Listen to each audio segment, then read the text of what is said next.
ಯಾರು ಕೂಡ ಅನಾಧಿಕೃತವಾಗಿ ಬೇರೆ ಯಾರೋ ವ್ಯಕ್ತಿಗಳು ಒಳಗಡೆ ಹೋಗದಂತೆ ನೋಡ್ಕೊಳ್ಳೋ ಜವಾಬ್ದಾರಿ ಪೊಲೀಸ್ ಇಲಾಖೆ ಅವರಿಗೆ ಇದೆ. ಅಲ್ಲಿ ಹೋಗಿ ಗಲಾಟೆ ಮಾಡುವಂಥದ್ದು ಅಥವಾ ಸಂಬಂಧ ಇಲ್ಲದೆ ಬೇರೆ ಮನೆ ನಾವು ಬಂದು ನೋಡ್ತೀವಿ ಅಂತ ಇರೋದು, ಅಲ್ಲಿ ಬ್ಯಾನರ್ಗಳು ಸೇರಿಸೋದು, ಗುಂಪು ಕೂಡಿಸೋದು, ಇದೆಲ್ಲ ಕೂಡ ಕಾನೂನು ಸುವ್ಯವಸ್ಥೆಗೆ ಭಂಗ ಆಗುವ ಸಾಧ್ಯತೆ ಇದೆ. ಹಾಗಾಗಿ ಅದೆಲ್ಲ ಕೂಡ ಮಾಡದೆ ನೋಡ್ಕೊಳ್ಳೋದು ನಿಮ್ಮ ದೊಡ್ಡ ಜವಾಬ್ದಾರಿ ಇದೆ. ಅದನ್ನು ನಿಮ್ಮ ಪೊಲೀಸ್ ಆಫೀಸರ್ಗಳ ಜೊತೆಗೆ ಸಮನ್ವಯ ಸಾಧಿಸಿಕೊಂಡು ಮನೆಯಿಂದ ಮನೆಗೆ ತರುವಾಗ ಮಾಡಬೇಕು. Point number 1.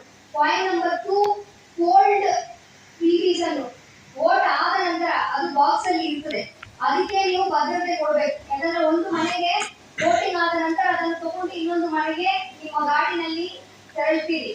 ಸೊ ಆ ಸಂದರ್ಭದಲ್ಲಿ ಕೂಡ ಸೇಫ್ ಆಗಿ ಆ ಒಂದು ಪೆಟ್ಟಿಗೆಯನ್ನು ಯಾರು ಕೂಡ ಬೇರೆ ಯಾರು ಕೂಡ ಅದನ್ನು ಏನು ಮಾಡದೆ ಟಚ್ ಮಾಡದ ರೀತಿಯಲ್ಲಿ ಮತ್ತೆ ಅದು ಸುವ್ಯವಸ್ಥೆಯಿಂದ ಬೇರೆ ಕಡೆ ಹೋಗೋದಕ್ಕೆ ಕೂಡ ನೀವು ಅದಕ್ಕೆ ಪ್ರೊಟೆಕ್ಷನ್ ಅನ್ನು ಕೊಡಬೇಕಾಗ್ತದೆ. ಇದು ಪೂರ್ತಿ ಬೆಳಗ್ಗೆ 9 ಗಂಟೆಯಿಂದ 5 ಗಂಟೆವರೆಗೆ ಎಂಟೈರ್ ಟೀಮ್ ಅನ್ನು ಮಾಡುವವರೆಗೆ ಈ ಒಂದು ರೀತಿಯ ವ್ಯವಸ್ಥೆ ಇರಬೇಕು.